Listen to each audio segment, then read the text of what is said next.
Ayong pagbalik sa Kristiyanong Pinoy Podcast.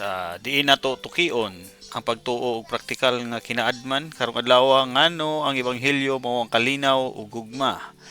Dili lang ang pagdaog sa debate o paglikay sa fallacies, atong biyaan ang kasaba og atong tan-awon ang kamatuoran sa pulong. Sa kalibutan nga dali ra kaayo mang-delete o mangayo og balos sa nakapasakit nato, lahi ang giingon sa Kristohanong pagtulunan, dili nato i-delete ang tawo. Ato silang higugmaon. Giingon ni Jesus sa John 13 nga maghigugmaay kita sama sa iyang paghigugma kanato.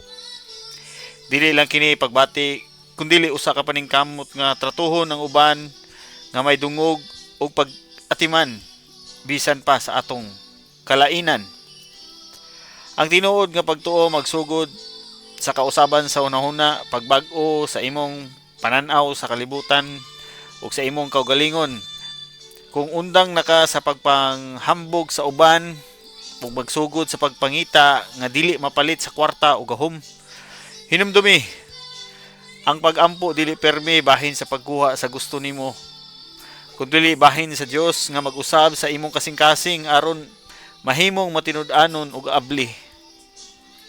Busa magpabilin ta nga lig-on diha kang Kristo ug tubaga ang matag pangutana uban sa kaluoy ug pagtahod.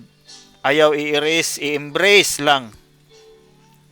Like, share ug subscribe aron magpabilin nga nagagamhanan sa pulong.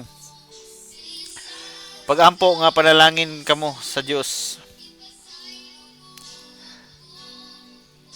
Kristohanong Pinoy, dili nato i-erase, ato i-embrace. Pabilin nga lig-on sa pulong ug sa gugma. Mayong adlaw kanatong tanan ug may God bless you all.